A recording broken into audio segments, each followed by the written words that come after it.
snapshot into the protists. I know I've talked about protists before, and that there is a great diversity in the protists. It used to be one kingdom, and now they're making it into a whole bunch of groups. So why? One is that there's a great diversity in the size of the organisms. Some are unicellular, some are colonial. They live alone, or they are unicellular organisms who live together in a group cooperatively and help each other with tasks. And then some of them are like us, who are multicellular, so big diversity in just the sizes. Some of them can make their own food within their cells. They are autotrophs, and some of them need to get their food from another place outside of their cells. They are heterotrophs like you and I. And then most of them reproduce asexually, but some of them can produce a little bit more advanced and reproduce sexually. So we're going to take a look at different examples of protists that are plant-like, animal-like, and fungal-like. And so you might have seen organisms like this that looks kind of green, but we're swimming. It's like, is that a green animal? Meaning that, is that an animal that can photosynthesize? So sometimes with the protists, it's a little bit confusing. In the past, people were like, oh wait, here's this thing and it has little hairs on it and it swims around. So they were like, what is this? What is this thing? So first let's talk about the plant-like protists. Let's start with diatoms. Diatoms are what we call phytoplankton. Photo, that gives you the indication that this organism undergoes photosynthesis. The term plankton means that it's a kind of organism where in water, if a current comes, it just gets swept with the current. It has no control to fight back at the current. When we're talking about the diatoms, we're talking about unicellular, photosynthetic, and they make up a huge portion of the top of the ocean communities. We might call them tin algae or seaweed.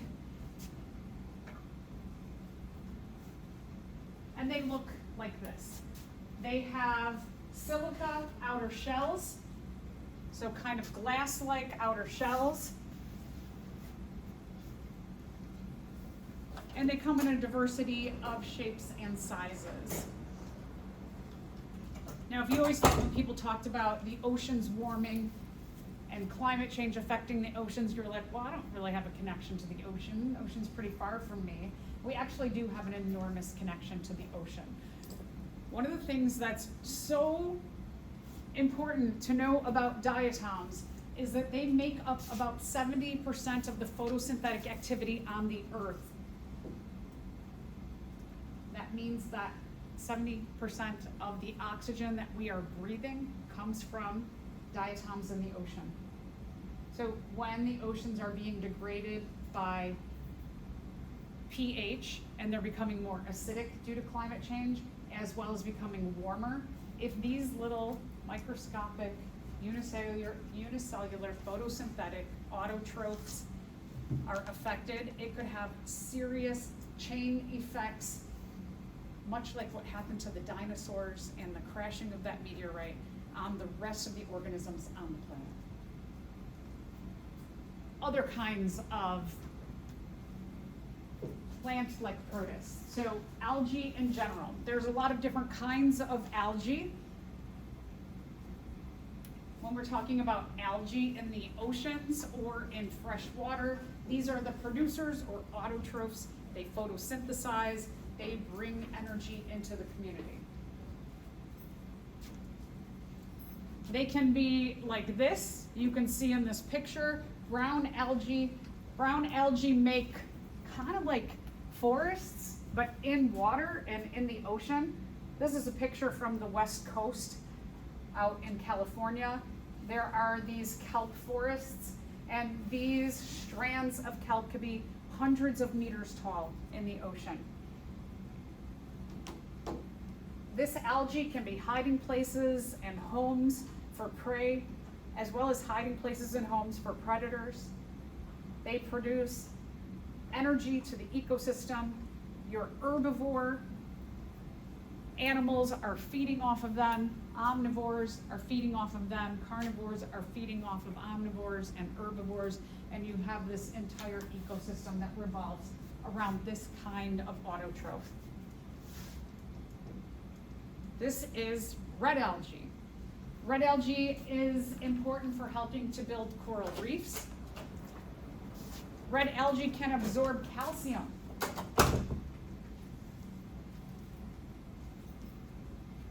They are these beautiful bright colors. They are used as a calcium source in Asia.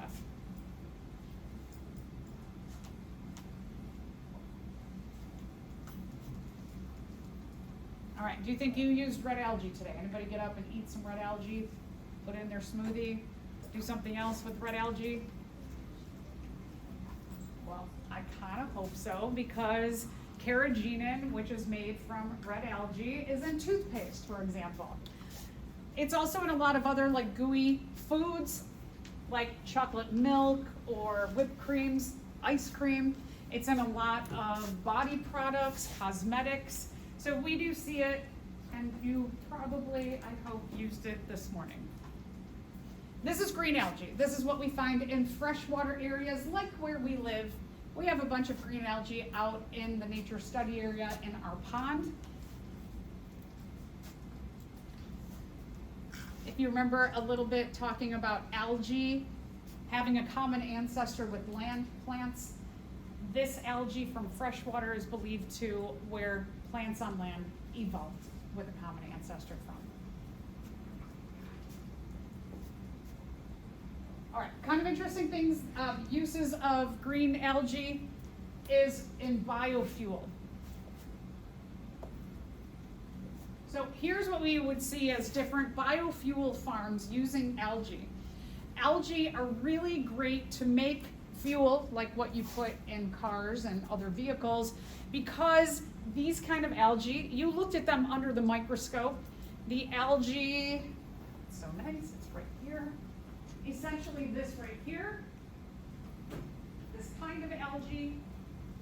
If I shake it up, you can see little tiny dots inside. That these are really, really small microscopic individual organisms that, like, when they settle down, they just look like a clump here. But this kind of algae is essentially what they're using here. This algae is really great to use for biofuel because it can double its weight in a day. Imagine you in one day could double your weight. That would be amazing. So it grows really, really fast, and it's relatively inexpensive to grow. In comparison, they use the stalks of corn plants, a lot of grasses they will use for biofuel. If you think about like corn, for example, corn by the end of the summer grows about maybe this tall, right? So you have to wait for a whole 3 months, 4 months before you get a big plant out of it. This can double its weight every single day, every one of these little organisms.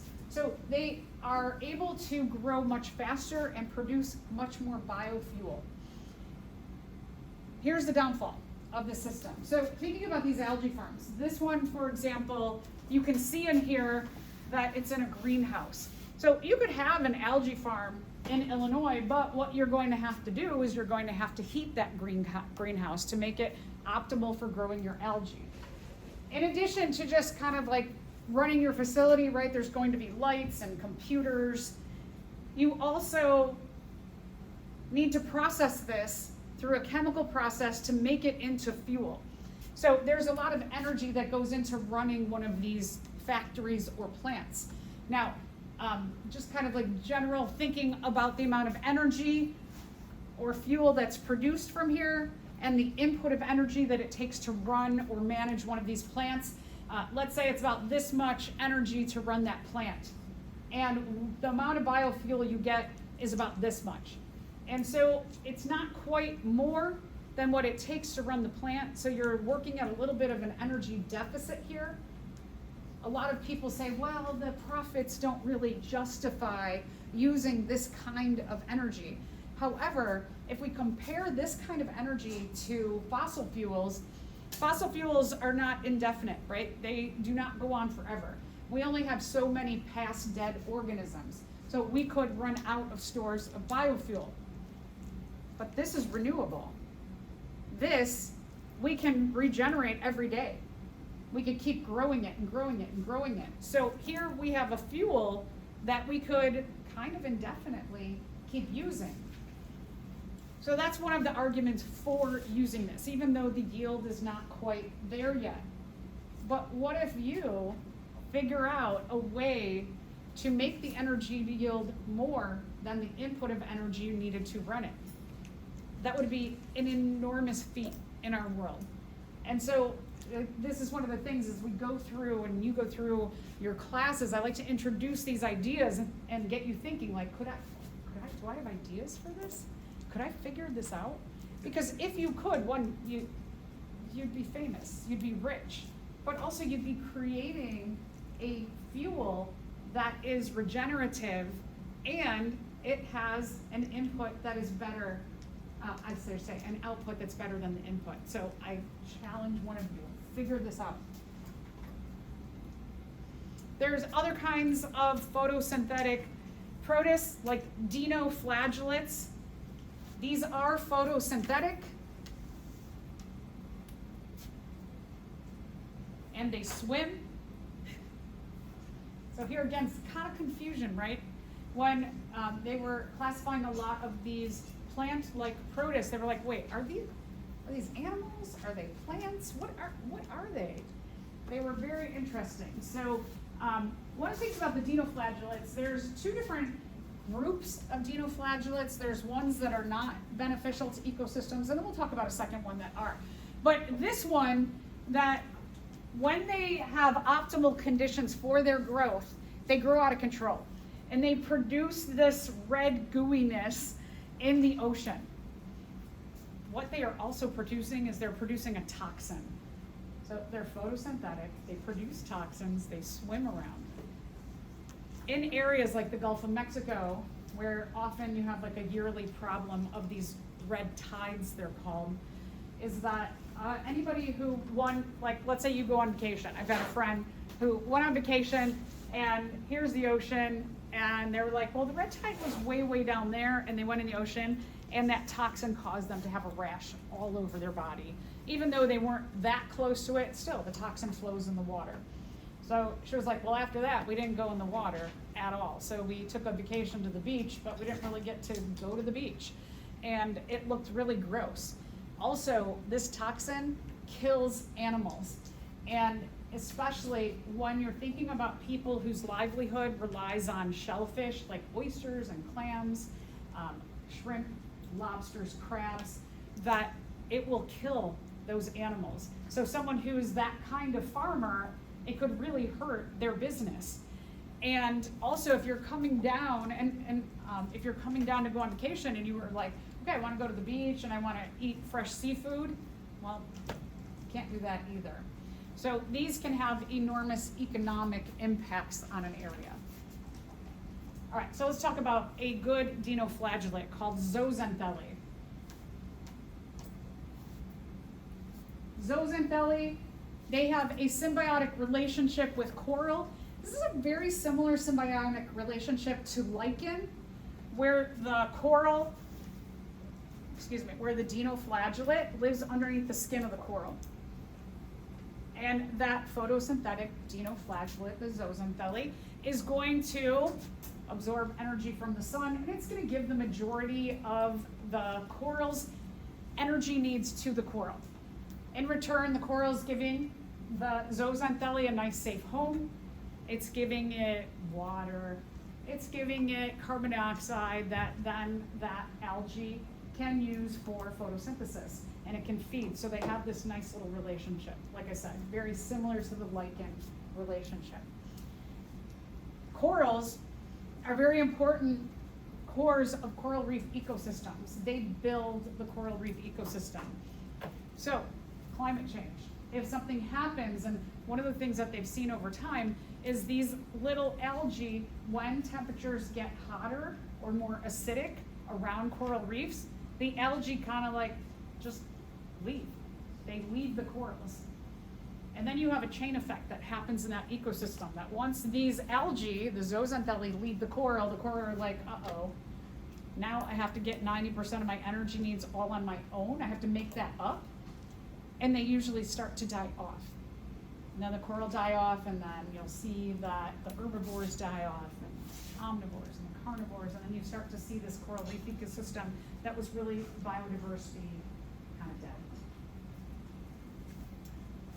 Let's talk about animal-like protists. So already it was kind of confusing because some of the photosynthetic ones were a little bit animal-like, but these we're going to classify as animal-like in that they are heterotrophs. They don't make their own food. They have to get their energy sources from somewhere outside of their cells.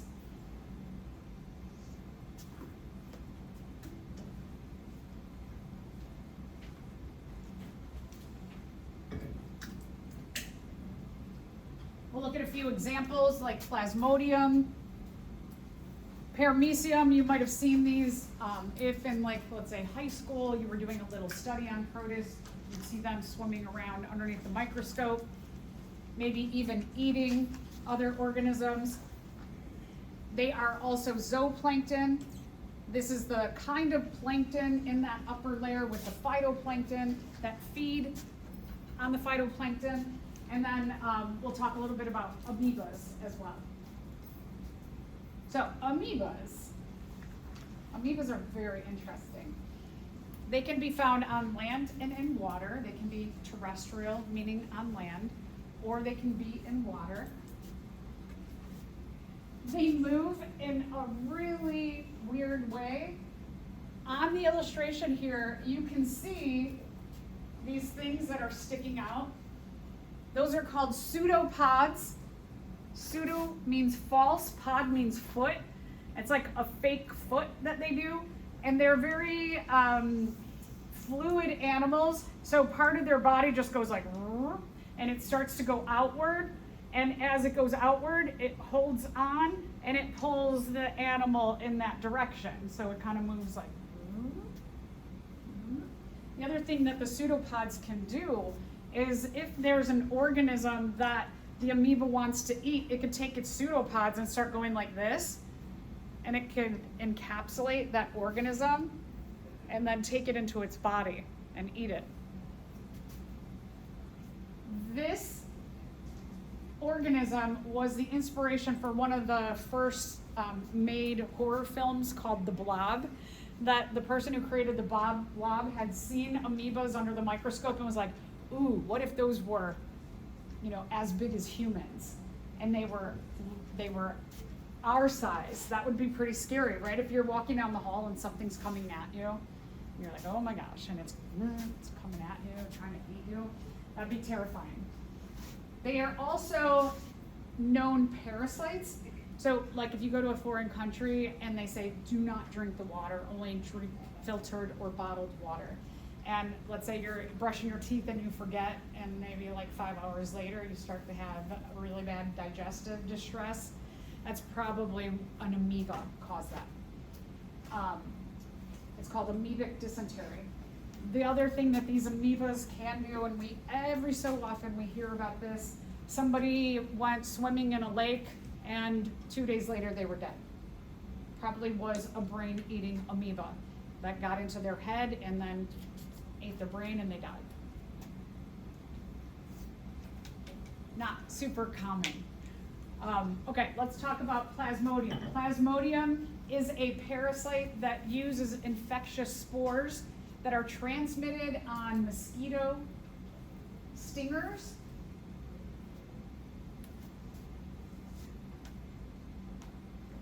They cause malaria.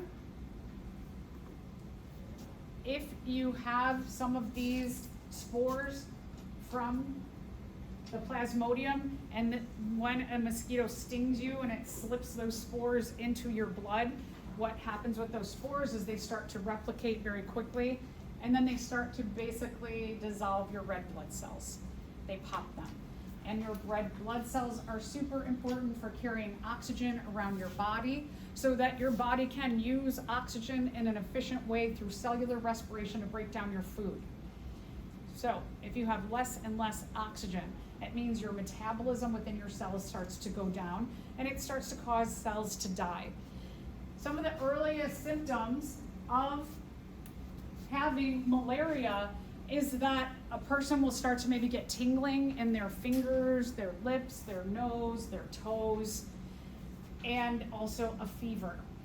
And what's happening, especially on these external, your furthermost extremities, is that they're starting to break down your blood vessels, your red blood cells here, the red blood cells, so that you're not getting energy to here, and then your cells are starting to die. So people could actually have to have like a finger amputated due to malaria, for example. So it happens like a lot, or just like randomly, like one time it comes and like you feel that, then it goes. Like, is it like that always system, or just like in a separate system? It can be cured. So yeah, if you get malaria, malaria is not common in the United States, thankfully. It is in a lot of tropical countries. You could contract it numerous times. One of the things about malaria that is kind of scary in relationship to climate change is that tropical areas are growing because the world is getting warmer in a lot of places. And so mosquitoes that can carry malaria are also growing with the warming climate in different areas. There are cures though. And then let's talk about the fungal protists. This slide, does this look like rhizopus? When you looked at rhizopus underneath a microscope, you might, if we put this slide next to the rhizopus slide, you might be like, I don't know which one's which. And so for a long time, because they have long filamentous bodies like hyphae, people had confused them as a fungus.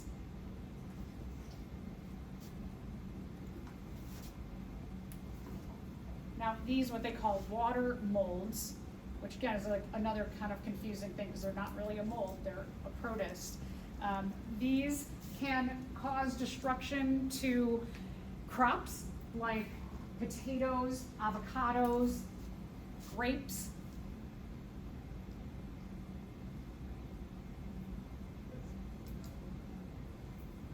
When there are issues with these kinds of fruits and vegetables, a lot of times it's caused by these, and again, another thing that climate change is doing is allowing them to survive and spread at greater rates than we've seen before. So let's get to our last group then. Oh, wait, hold on. Oh, no, wait. Oh, yeah, okay. So now we'll get to our last group of prokaryotes. So a little overview of our unicellular groups, I should say.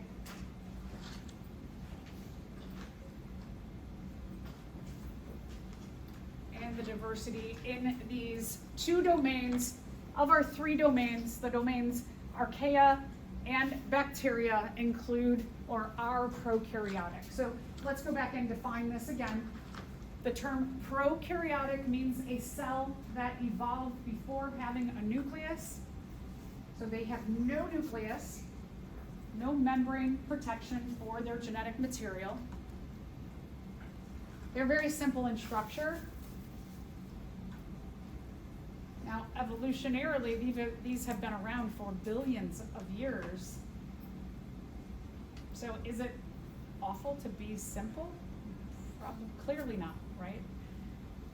So there is something to being simple, unicellular, not having a nucleus or membrane-bound organelles that is advantageous for survival. So just a reminder of this tree that we've seen a couple other times. When we're taking a look at this tree of life, this phylogenetic tree, what we see is that there's some kind of a common ancestor, indicating that when you see this rising into the bacteria and the archaea domains, it indicates that likely the common ancestor of all living things was prokaryotic. You also then see that from the archaea prokaryotic group, there's a common ancestor with then the eukarya.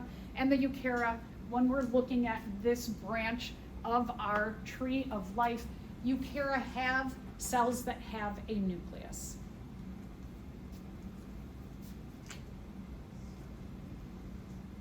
So just let me point out one more time on this.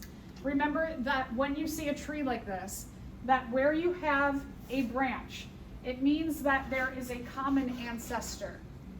So the closest common ancestor between these two groups would be between the archaea and the bacteria. If we asked which of the three domains does eukarya have a common ancestor with, you would go, oh, okay, eukarya has a branch with the archaea. That would be the answer. If I asked what group do the animals have the most recent common ancestor with, who would you say? Okay, good, fungi. So if we take a look at animals, they have a common ancestor with the fungi. So remember, wherever you see a branch means there's a common ancestry. So plants, for example, when we're talking about plants, remember I said there was a common ancestor with the green algae. So that's indicated here because here you have the protist groups and the green algae are included in the protist groups. Don't forget to study your diagrams for the exam. There are three common prokaryotic shapes. They aren't the only shapes, but these are the most common ones. So one is spherical, which is round, and it's called cocci. You can see a nice picture, round bacteria, a round prokaryote. There's rod shape, which are called bacilli.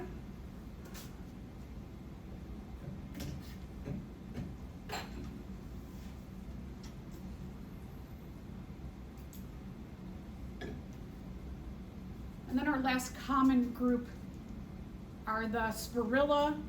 They're corkscrew shaped or spiral shaped. Kind of like the same idea of a helix, like DNA. If you see them at the right angle, they kind of look like little snakes. But they're really like that. All right, so again, just another view, especially of the spirilla and that spiral shape. All right, let's talk about sizes of cells. So, in relative comparison, now different cells are different sizes, so we're just giving like a general eukaryotic cell. We're talking micrometers, so that's really, really, really small. We need a very strong microscope to see these cells. Here you have a eukaryotic cell. Eukaryotic cell in comparison to a cyanobacterium. A cyanobacterium, you see these little green shapes in there. Those are, they house chlorophyll like molecules that can undergo photosynthesis. So when you're talking about cyanobacteria, you're talking about photosynthetic prokaryotes. These are some of the larger prokaryotes. You can see in relative size, they're maybe like a fifth of the size of a eukaryotic cell. E. coli, which we used in lab 22, look at the relative size to our cells and even to a cyanobacteria, another prokaryote. Staphylococcus, which cause staph infections, are much smaller than E. coli.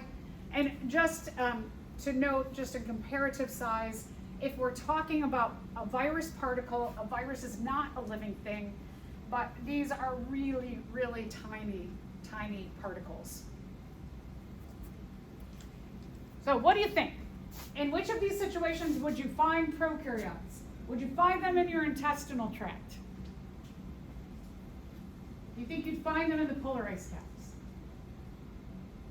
How about the deep sea vents? How about a mud puddle? How about on your pencil? Yeah, we are going to find them everywhere. These prokaryotes are everywhere. Doesn't mean they are all bad. No, they're not all bad. Okay, so we're going to talk a bit more about some examples, but before we get to that, let's talk a little bit about their mating kind or way. It's called fission. Fission means to split into two. Fission is a simpler means of cellular reproduction than even our mitosis. Again, remember, they don't have but one chromosome, one circular chromosome called a nucleoid, so they only have to replicate that genetic material into 2 chromosomes, whereas we have 46 chromosomes we have to replicate, and then make sure we get 46 of each kind in our cells. So this is a much simpler form of cellular reproduction. Being simple, it produces essentially 2 genetically identical cells. Now, mutation, of course, can happen, right? We said in evolution that in the copying of DNA from parent to offspring cell, sometimes mutations can occur. So they're mostly the same, but occasionally a mutation can pop up.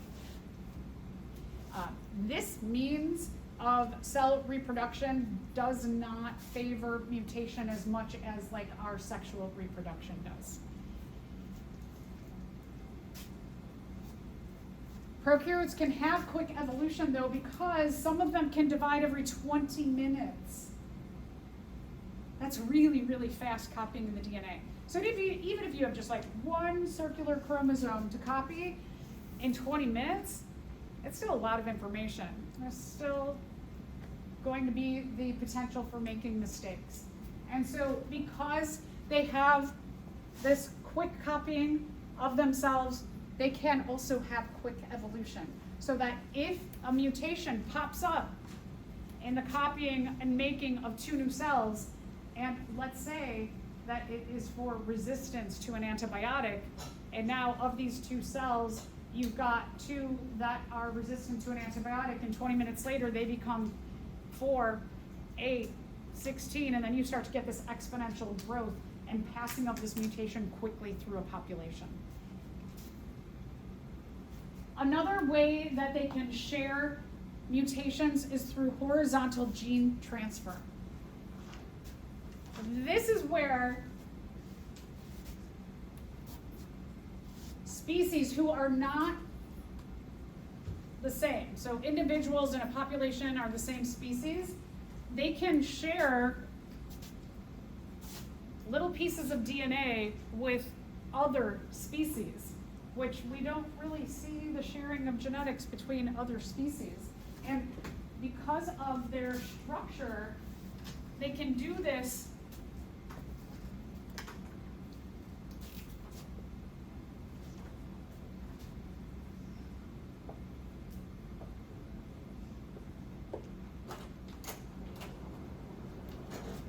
not only do they have their one circular chromosome, the nucleoid, but they can also contain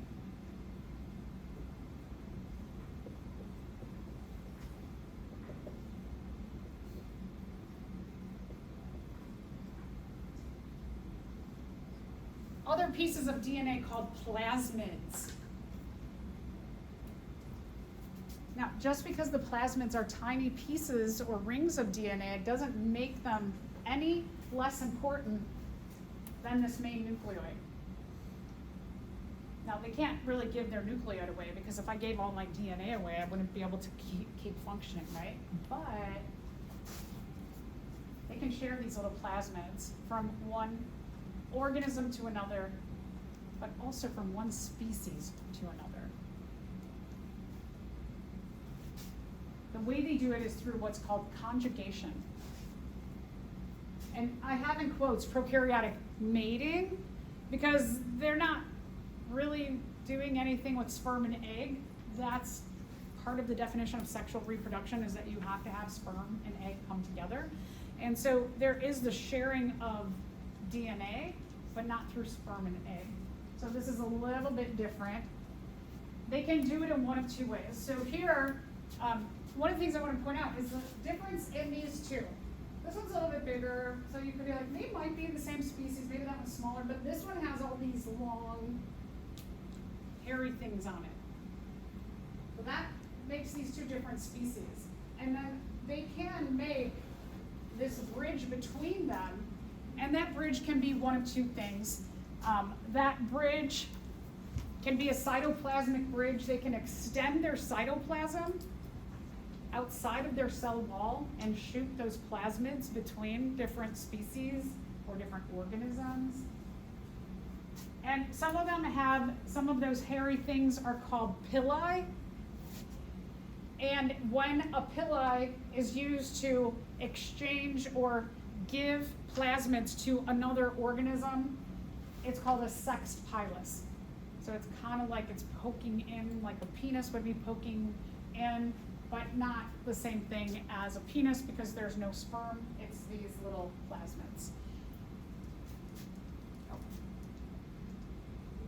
So very, very important in the evolution of prokaryotes, because now we're talking about new genetic combinations, not within a species, but not only within a species, but could also be within different species.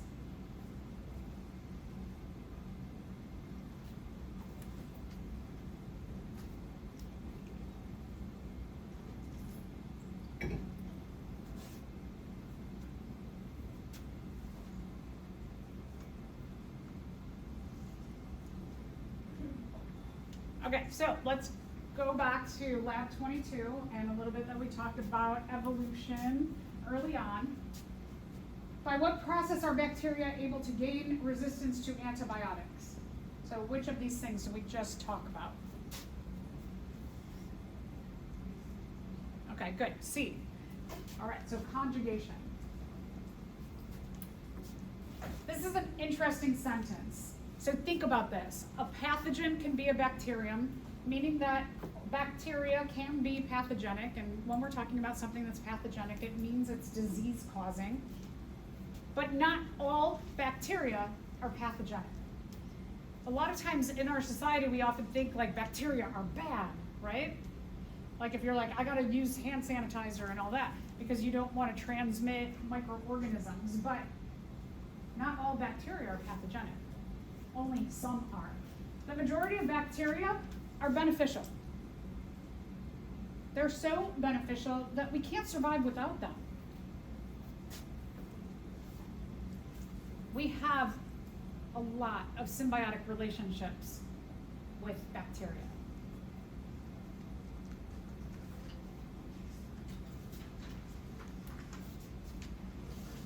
Not just us, but all organisms have symbiotic relationships with bacteria. The quote-unquote bad or pathogenic bacteria make up about 1% of 1%. So we're talking like a really minuscule percent out there that are pathogenic. All right, so let's talk about the abundance of bacteria. So now kind of maybe feeling a little better that they're not all trying to kill us. A spoonful of soil contains billions of bacteria. The human body, we have trillions within us. They're everywhere. Bacteria account for 10 bacteria in our body to every one of our cells, approximately. Isn't that amazing? 10 bacteria for every one of our own cells in our body. But because they are microscopic, they only make up about 3 to 4 pounds of our weight. All right, let's talk about archaea for a minute. Archaea are a lot of the most extreme prokaryotes on the earth. They're found in the weirdest places where other organisms typically cannot survive. So for example, if we go down thousands of meters into the ocean in the hydrothermal vents, where it is not only like covered in water, which water is heavy, organisms could get crushed under the weight of all that water pressure.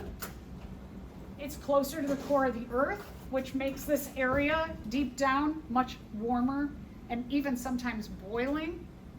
And there are often fissures or openings in the core of the earth that spew out toxic chemicals.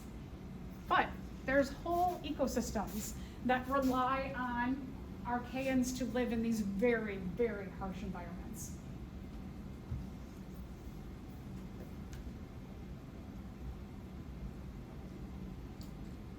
going the opposite direction. They can also live in ice.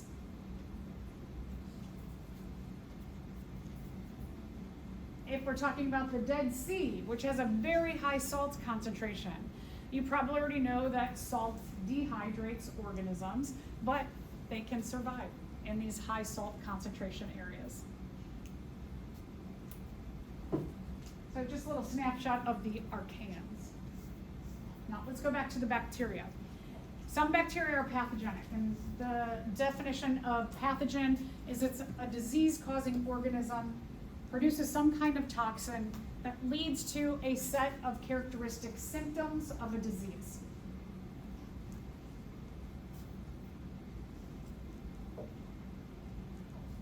What is your best means of protection against these? So when you go to the restroom, or especially now, the humidity is going, we'll see over the next 2 months, the humidity is going to go way down. Because a lot of our photosynthesizers are starting to die off. Remember, we talked about how they transpire.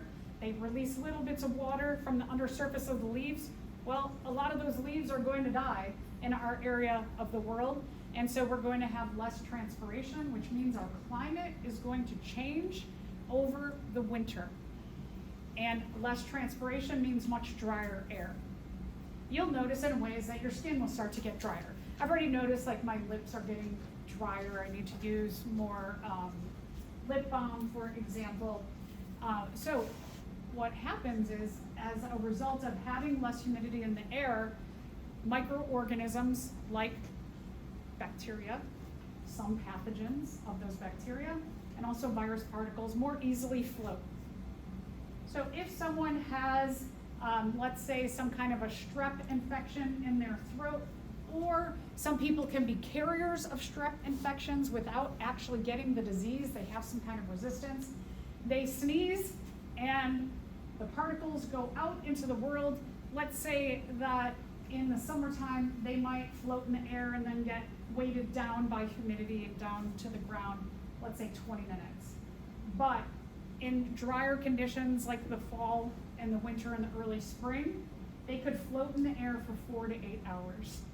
So somebody who sneezed in here, let's say one of you sneezes in here, a student who takes a class at night could be exposed to a pathogen that you sneezed out this morning because it's still floating around. So what can you do about that?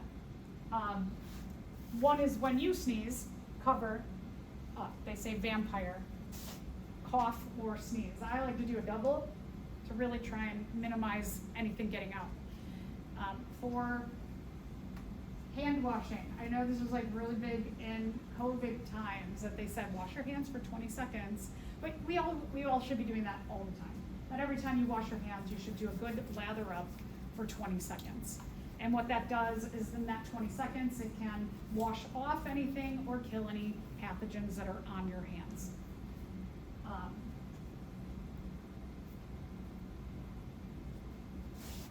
Wash your hands more than just going to the restroom when you have to go. So maybe every couple hours, or like classes, after every class, go and give your hands a wash. So those things will help you. Let's talk about a few examples of pathogens. One is botulism, Clostridium botulinum, which causes botulism.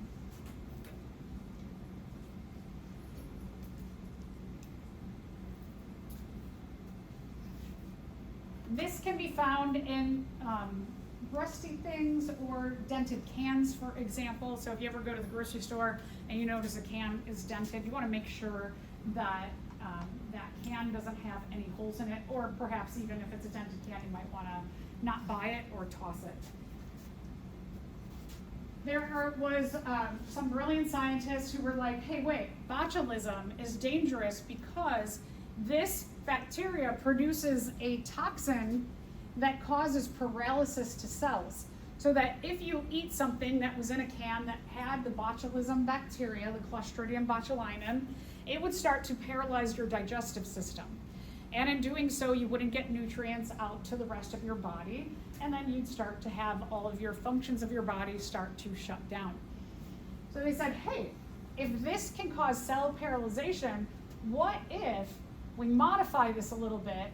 We stick it into a needle, and people stuck it into their faces in muscles that would cause you to have laugh lines and crow's feet, and that you could paralyze the muscles of those, the cells of those muscles, so that when you smiled, you wouldn't make as much of these wrinkles, and you charge people a whole bunch of money to do this on a regular basis. And that's where Botox came from. A relative of this bacteria is the tetanus bacteria. It will paralyze local cells, so that if you, let's say it's on a rusty nail and you're walking on a beach and you cut your foot, it could cause paralysis in that area of that cut. And what that would do is just not allow your immune system to come and clean that up. Clostridium tetani, there is a vaccine. This is one you should renew every 10 years. All right, anybody get strep throats regularly? Okay, so probably about a third of us. One of the things about strep throats is they come from what are called a group A streptococcus. It's a super common kind of bacteria. There's a lot of different kinds within that group. Some of them are symbiotic in the way that they are really important to our health. And then some of them can cause strep throat pneumonia. Tooth decay while you brush your teeth in the morning and at night is to get those strep bacteria from producing a toxin that actually dissolves the enamel in your mouth. It's also why you should floss at least once a day. Other things like rheumatic fever, cellulitis, toxic shock syndrome, necrotizing fasciitis, where it causes the eating of cells in an area. So strep throat, for example, back to that question, if you are someone who is susceptible to strep throat, what that means is that when someone who's not susceptible to getting that illness, they will often carry those bacteria that are pathogens to you in their throat, but to them they are not pathogenic. For whatever reason, the immune system can get rid of them really, really quickly, but in you and I who get the strep throats often, we are exposed to them and our immune systems, they can't handle them. Okay, a little bit about necrotizing fasciitis. This comes up once in a while. We don't hear it very often. It spreads really, really quickly. So really important, if someone they have some kind of like necrotic tissue, meaning that that tissue just keeps getting worse and worse and worse in terms of getting eaten away. There's a number of things that if they catch it quickly, they'll do a rapid antibiotic treatment. And they'll take the person to surgery so that if it's in like their arm, let's say it's on their arm here, they will burn, they call it cauterizing the tissue. And what that will do is it will burn all of those bacteria. And so long as they burn all of them, it will stop the disease from spreading. So they use a combination of strategies. Again, not super common. Let's talk about some good ones. We're not on good ones yet, sorry. Okay, let's talk about biofilms. Biofilms are a structure that bacteria can go into, they produce it, and they can go into essentially like a casing that can allow them to survive extremely harsh conditions for a short or even long period of time.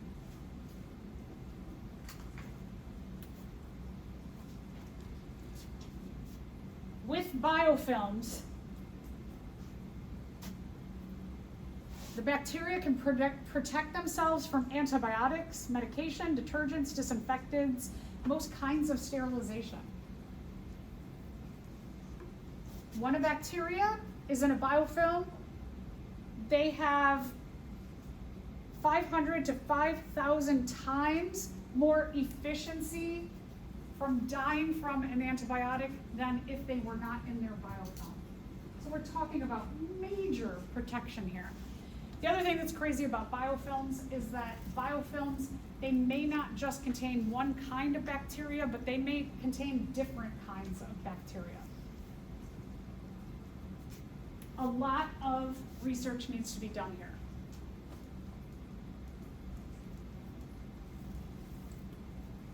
Sometimes if you have, let's say, someone who has chronic infections, same infection keeps coming back and keeps coming back and keeps coming back, that will lead the medical professional to think like they need some serious intervention. And instead of just giving like an antibiotic, a 10-day course, they may start going like, hey, they must have a bacteria infection that's in a biofilm that keeps, like, when the antibiotic is taken, goes into its biofilm, survives that 10-day treatment of the antibiotic, and then when the antibiotic is out of your system, they come back again. So if it ever happens to you where you notice, like, I just keep getting strep throat, next month another strep throat, the next month another strep throat, it might be good to search up a physician or medical professional who has expertise in biofilms. All right, a little bit about our intestinal bacteria. As I mentioned, we have tons of bacteria that live in and on us. That colony of not only bacteria, but all the microorganisms that live in and on us is called the microbiome. There is a lot of research going on in the field of microbiomes. Essentially, you are born sterile. And in relationship to being born, you pick up bacteria from your surroundings very, very quickly. By the age of 3, you have a full microbiome.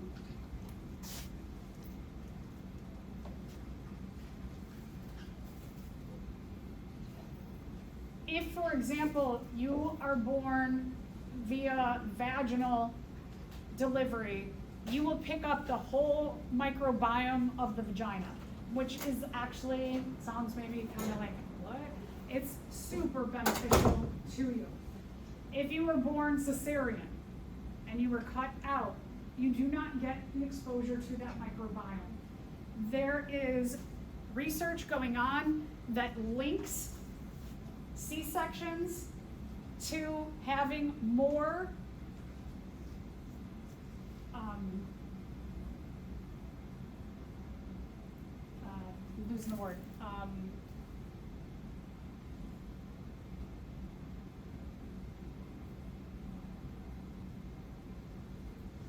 Allergies, sorry, I was like, what is the word? Allergies. So if you're born via C-section, they're finding links that kids born via C-section have far more allergies than kids born via vaginal delivery. So if you or a partner ever is going to have a child and they have to have a C-section, ask them about swabbing the vagina and swabbing it onto the baby. A lot of physicians will do this, but not everybody even knows, because everybody doesn't know everything. But that is a really important thing to ask for. Seems weird, but might limit allergies in the future. All right, so links to our biodiversity of our microbiome and disease. This is an emerging field of research. The biodiversity of someone who is chronically ill is very different than someone who is very healthy. And they believe it has to do a lot with your microbiome. One of the things that they're like, wait a minute, okay, so could your microbiome diversity be causing diseases? Or could you have these diseases and it's like bringing other microbiomes to you? Like, which is the cause and which is the effect? And they're not sure. We know that a lot of diseases have genetic links, but also those genetic links are enhanced by environmental factors. So for example, I know that not only because of my genetic history, but because of like cholesterol tests that I've had over the years, my father had cardiovascular disease and very high cholesterol, and I've always kind of tipped on the higher side. So I do a number of things to watch out for that. One, I'm mostly a vegetarian. I have smoothies packed with all kinds of fresh fruits and vegetables every day, so I bring that healthy microbiome into my body. I exercise every day. I do a number of things that I know are good to not promote that environment genetically that I carry. And so I change my environment from my father's kind of habits to healthier habits. Okay, let's talk about this term. Such an unfortunate name that they came up with. There are what are called fecal transplants. If you are someone who suffers from a digestive disorder, one of the things that they're looking at doing, and they found a lot of evidence for curing diseases, or at least making them less severe, is like someone with Crohn's disease, for example. That if they take the microbiome from someone's digestive system and transplant that into someone with Crohn's disease, it can start to grow a microbiome that starts to tamper down the effects of the Crohn's disease. Now, fecal transplant sounds disgusting, right? So what they're actually doing is they're taking feces from a healthy person, they put it in a container that goes into a centrifuge. Centrifuges are machines that spin very quickly. And what is happening is all the heavier material will spin down and the lighter material will spin up. The lighter material in that feces sample will be the bacteria or the microbiome. And then what they do is they skim off the bacteria, and they can, in a number of ways, transmit that bacteria to the unhealthy person. They could put it in like a suppository and then they put it up their anus. They could take it in a pill form or a liquid form. So it's not like the person is like eating someone else's feces. It's the bacteria or the microbiome that's taken out of the feces that is transmitted. So I always think, like, why did they call it a microbiome transfer? Because if your doctor said to you, well, I think I'm going to give you a fecal transplant, would you be like, yay? You might be like, wait, what? Right? So there have been some great successes and lots of trials, clinical trials going on. All right, a little bit about E. coli. E. coli is one of the most common bacteria, especially in our digestive system. They are very beneficial to us. But on occasion, there can be negative or disease-causing strains that cause foodborne illness.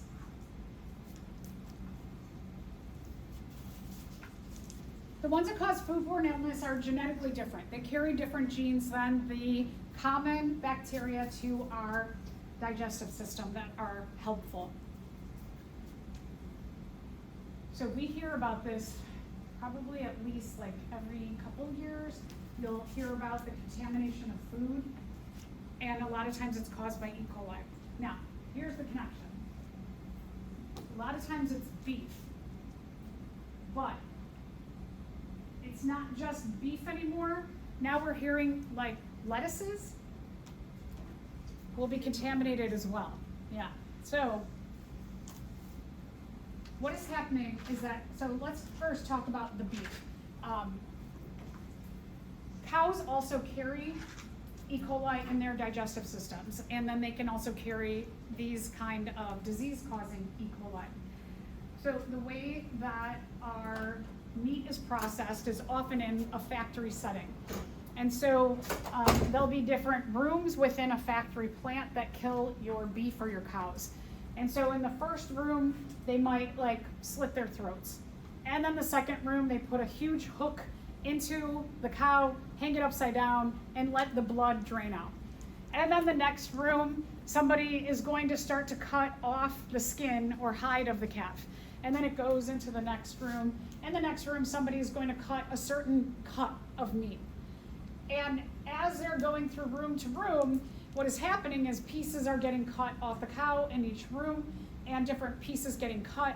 Eventually down the last rooms where they're cutting, like, for example, they'll cut like the hind part of the meat, and then that is like certain kinds of steak. all the way till maybe the last room where they're cutting the ribs and you're getting beef ribs from there. Now, the process is very, very quick. So people who work in these factory farms, when they have a job of doing some of this cutting, is they'll tell them, in 1 minute, you need to process 2 cows.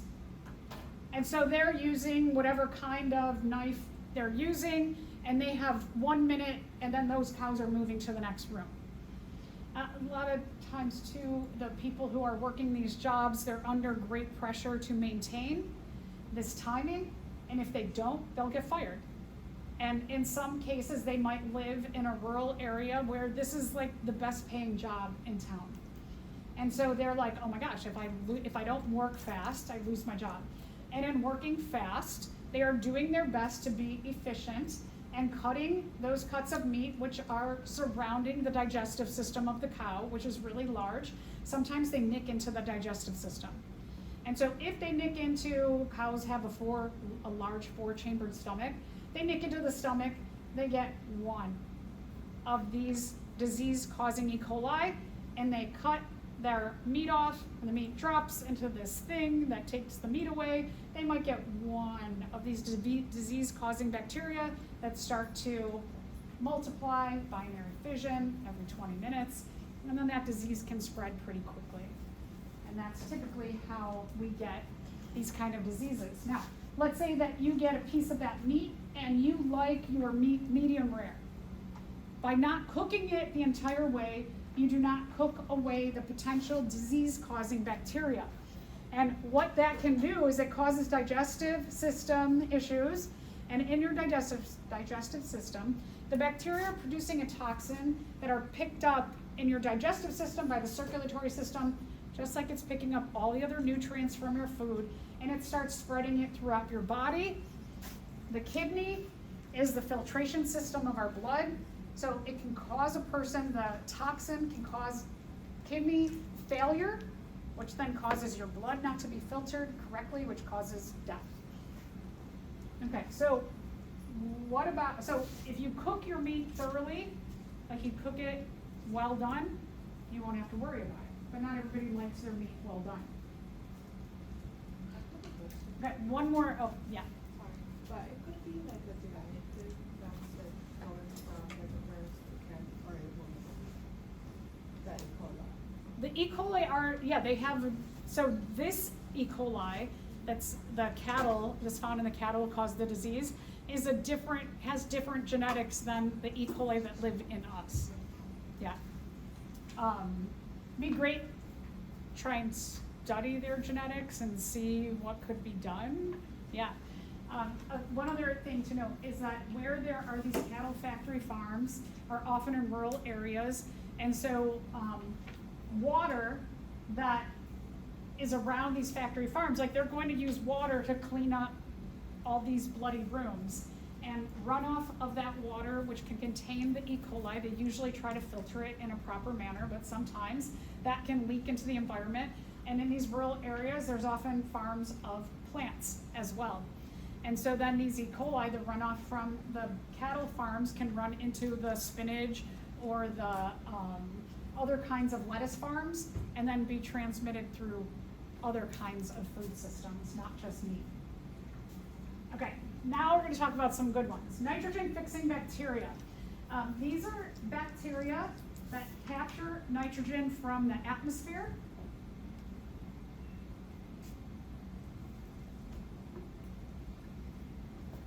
For us, nitrogen is super, well, I should say for all living things, nitrogen is super important to the building of our DNA, our RNA, and our proteins. And so we really need to get nitrogen into our bodies. But us breathing, even though nitrogen makes up about 79% of our atmosphere, so air you're breathing in has a lot of nitrogen in it, our bodies can't do what we call fix it. And when we say fix in biology, we mean capture. So we don't have the ability to fix or capture nitrogen. We breathe it in and we breathe it out. We can fix oxygen, we can capture it, and diffuse it into our cells. So where do you get your nitrogen from?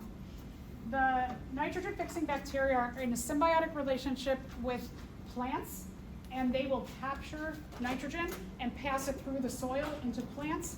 You eat plants, or you eat an animal that ate a plant, and that's how nitrogen gets through our system and into us. So again, that term fixing means extracting or diffusing into. All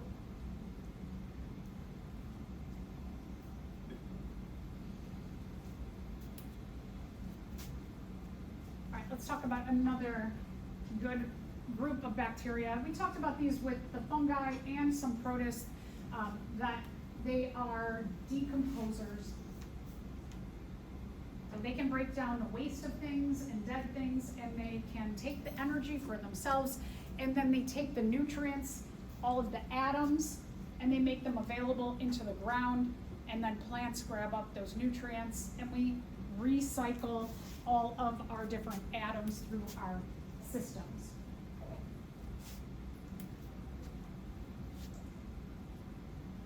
Another great kind or group of bacteria are used for bioremediation.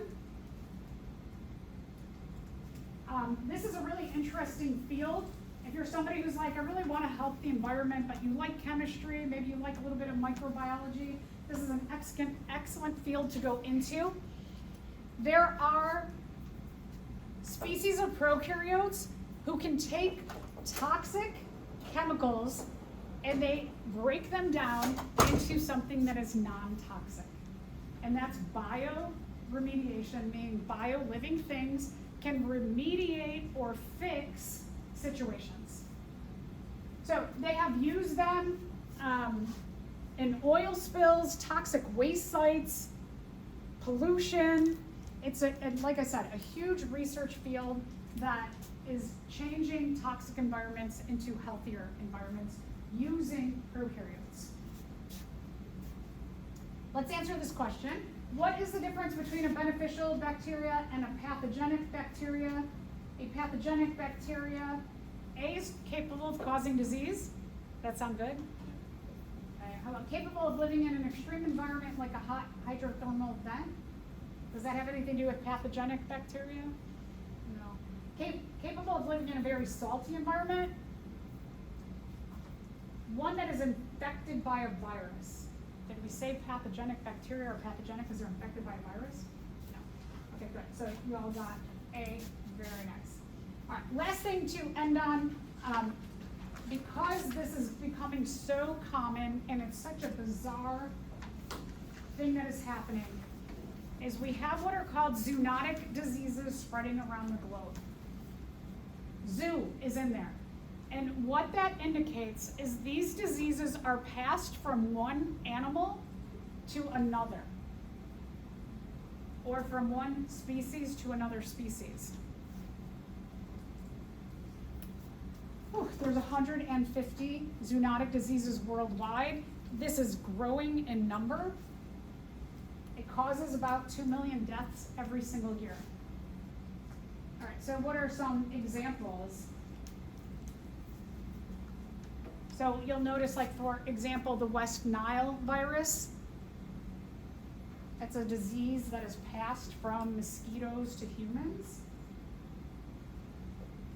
Coronaviruses, like COVID, MERS, SARS, all of those were passed from, hypothetically, like COVID, they think it might have come from a bat into humans. Typically, when we're talking about diseases within a species, is the diseases that are passed amongst members of the same species do not cross the species barrier, and you can't infect a different kind of organism. So, for example, if you get a cold and you have a cat, a dog, or a fish at home, and you sneeze around your pet, does your pet get the cold too? No, right? Now, COVID, some people believe that dogs, for example, could get COVID from humans. So here we went, this is like really crazy in terms of being a zoonotic disease, is that oftentimes with zoonotic diseases, they may be passed from one species to another species. But here we're talking about from a bat to a human to a dog. So there's 3. And so this is an enormous field of research right now. So if you were like all interested in everything that happened during COVID, or perhaps like SARS, which pops up, MERS pops up, there is so much need for research in these fields right now because this is critical to human health. Okay, so that's that. All right, that is your unit. So everything we've covered, it's only 102 pages of notes. There's a lot of pictures in there. So just make sure as you are studying this last push over the weekend, you are looking at diagrams. Hopefully you've been working on your objectives, as every class I've been telling you, work on your objectives, work on your objectives.